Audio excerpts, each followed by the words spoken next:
যখন আপনি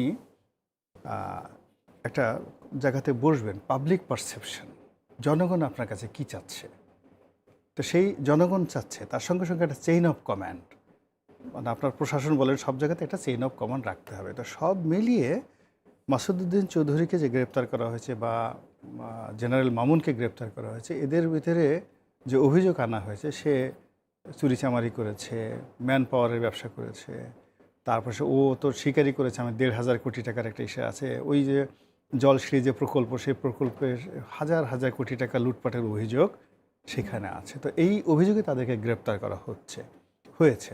কিন্তু জনগণ কি বলছে? জনগণ বলছে ওতে হবে না, ওদেরকে ওই মামলায় গ্রেপ্তার করতে হবে, তার সঙ্গে সঙ্গে 111-এর সময় তারা যে কুশীলভ ছিল সেই বিচারটাও তাদেরকে করতে হবে। এবং জনগণ আরও যেটা বলছে যে they are not the master mind, they are just ওই হাত চালিয়েছে, মানে তারা কাজটা করেছে, কিন্তু এর পেছনে যে সমস্ত কুশীলভ ছিল, মাস্টার মাইন্ড ছিল, অন্যান্য যারা ছিল, তাদের সবাইকে এই সময়টাতে এই 111-এর সাথে বিচার করতে হবে। এর কারণ হলো বাংলাদেশে যাতে আরেকটি 111 না আসে এবং এই ধরনের কর্ম করার দুঃসাহস যেন কোনো মানুষের না হয়।